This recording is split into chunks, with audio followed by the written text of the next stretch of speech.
محترم ناظرین السلام علیکم۔ MZ وائس دیکھنے والوں کو خوش آمدید کہتا ہوں۔ محترم ناظرین، اللہ کے نبی حضرت نوح علیہ السلام بار بار اپنی امت کو اللہ کا پیغام پہنچاتے رہے کہ وہ آپس میں ایک دوسرے پہ ظلم و ستم نہ کریں، احساس اور محبت کو قائم کریں، نسل ذات کے نام پر ایک دوسرے کو تکلیف نہ دیں، رشتوں کی قدر کریں۔ تو حضرت نوح علیہ السلام کی قوم بار بار آپ کا مذاق اڑاتی اور اتنے پتھر مارتی کہ آپ کئی دنوں تک پتھروں کے نیچے دبے رہتے، لیکن آپ دوبارہ اٹھتے، پھر سے اللہ کے دین کی تبلیغ کرتے، یہاں تک کہ 950 سال گزر گئے۔ آخرکار حضرت نوح علیہ السلام نے ہاتھوں کو بلند کر کے اللہ تعالیٰ سے دعا کی کہ اے اللہ، یہ میری امت کبھی ہدایت نہیں پائے گی، اے پروردگار، یہ تیرے عذاب کا مذاق اڑاتی ہے، انہیں دکھا دے کہ تو کتنی طاقت رکھتا ہے۔ تو پھر اللہ کا حکم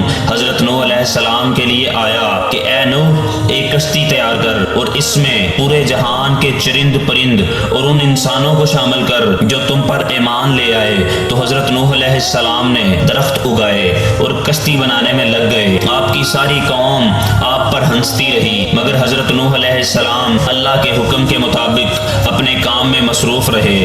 تقریباً 100 سال کے بعد وہ کشتی تیار ہو گئی اور نوح علیہ السلام تمام چرند پرند کے جوڑوں کو کشتی میں سوار کر رہے تھے کہ اچانک سے سانپ اور بچھو آپ کی خدمت میں حاضر ہوئے اور کہنے لگے کہ اے اللہ کے نبی، اس نجات کی کشتی میں ہمیں بھی سوار کر۔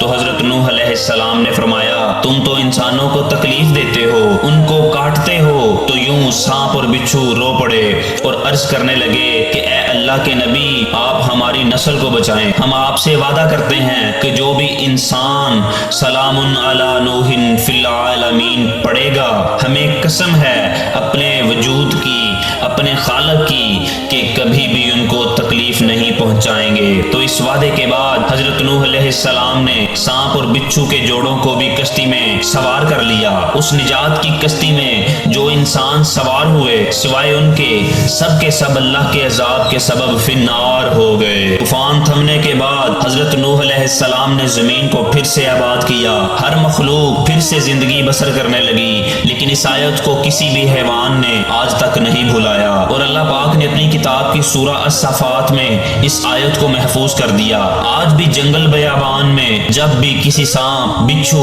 یا حیوان کے سامنے جب اس آیت کو پڑھا جاتا ہے تو پھر سانپ ہو، بچھو ہو یا کوئی بھی حیوان ہو، اور اس آیت کے احترام اور اس کے پس پشت وعدے کو سمجھ کے انسان کے قریب نہیں آتا۔ بے شک اللہ نے اپنی کتاب میں ہر پریشانی، بیماری اور مصیبت کا علاج رکھا ہے۔